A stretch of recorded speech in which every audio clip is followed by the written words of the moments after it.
coders, welcome to Game Jam. Are you ready? Of course you are. But before we start, we're going to give you some lowdowns on the rules and regulations. My name is Sarah, and I and some other coaches are going to give you tips and tricks so you can have the best possible Game Jam and create a really stellar game. So first up is Sunny, so listen up to hear what he's got to say about Game Jam.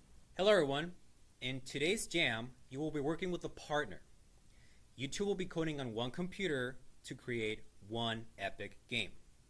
Now I know that as soon as I said the word partner, you started thinking who you want to be with.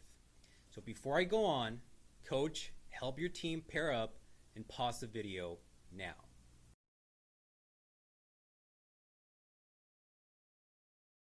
Now, as I said before, you and your partner are going to share a computer.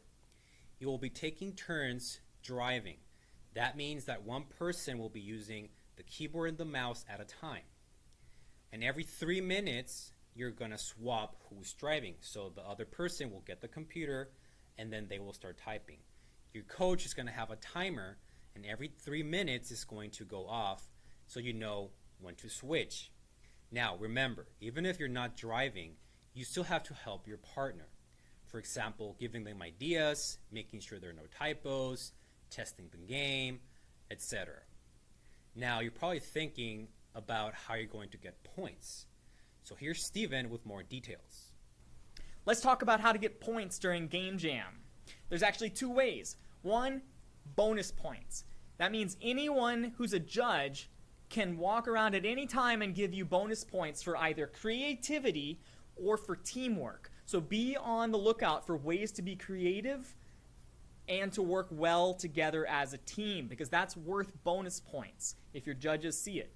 One way that you can be creative is to think about the story of your game and to try to choose sprites in your game that help tell that story. Being creative is one of the best ways to get bonus points. Regular points come from looking at your code. Now, if you have no code, that's 0 points, always 0 points. But you can get points for 2 kinds of things in your code. One is parentheses. It might look something like that. And the other is keyword arguments. So you might have some parentheses and you might have some words. Words aren't worth any points, but the parentheses are. You might, though, have a keyword argument. It'll look something like this. It'll have the hash mark and then the colons.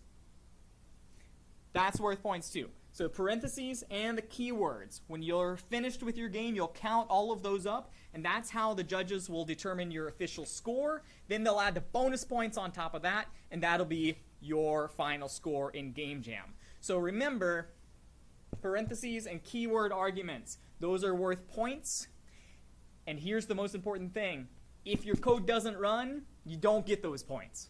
So for example, if I maybe forgot this parenthesis right here, that would make the code not run. It doesn't matter that I have a parenthesis and a keyword argument now. It's 0 points. All right? So that's it. Bonus points from creativity and teamwork, and you get normal points from parentheses and keyword arguments, but only if your code actually works. So make sure it works. Make sure it's creative. Go have fun. Work together. Be awesome. Happy Game Jam. Jason is going to come up next, and he's going to tell you about the Resource Center. As Steven said, your coach or coaches are now going to become judges. That means they won't be there to give you the answers, at least not for free. But don't worry, you'll have access to the Resource Center if you ever get stuck. The Resource Center will have a handful of computers on these kata pages. Here you can find all the katas you've earned, plus more. Now, if you ever run into a bug that you can't figure out, the Resource Center will help.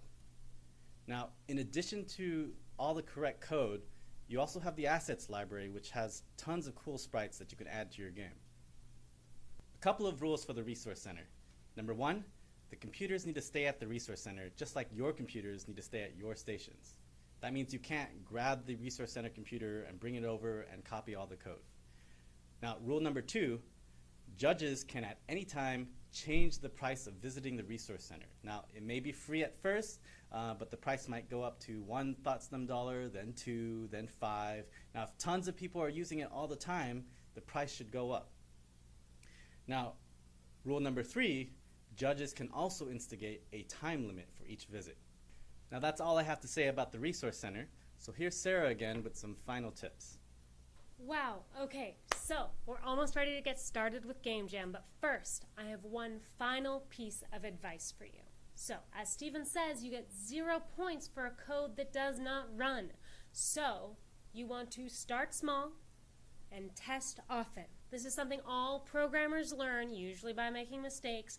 If you write really long, beautiful code that's broken, it's going to take you forever to debug. So write some, test some. Write some, test some. Really, really, really, I promise. Test often. Okay, so now your coaches, your judges, are going to pass out scorecards, little cards for you, and markers. So I want you and your partner to write your names, or if you've got an excellent team name, you can write that too. This is where you're going to put your bonus stickers that are your bonus points, and also at the end it's going to be really helpful for you to tally up all your regular points, your code points. Okay, so remember, good luck, have fun, and test often. Bye!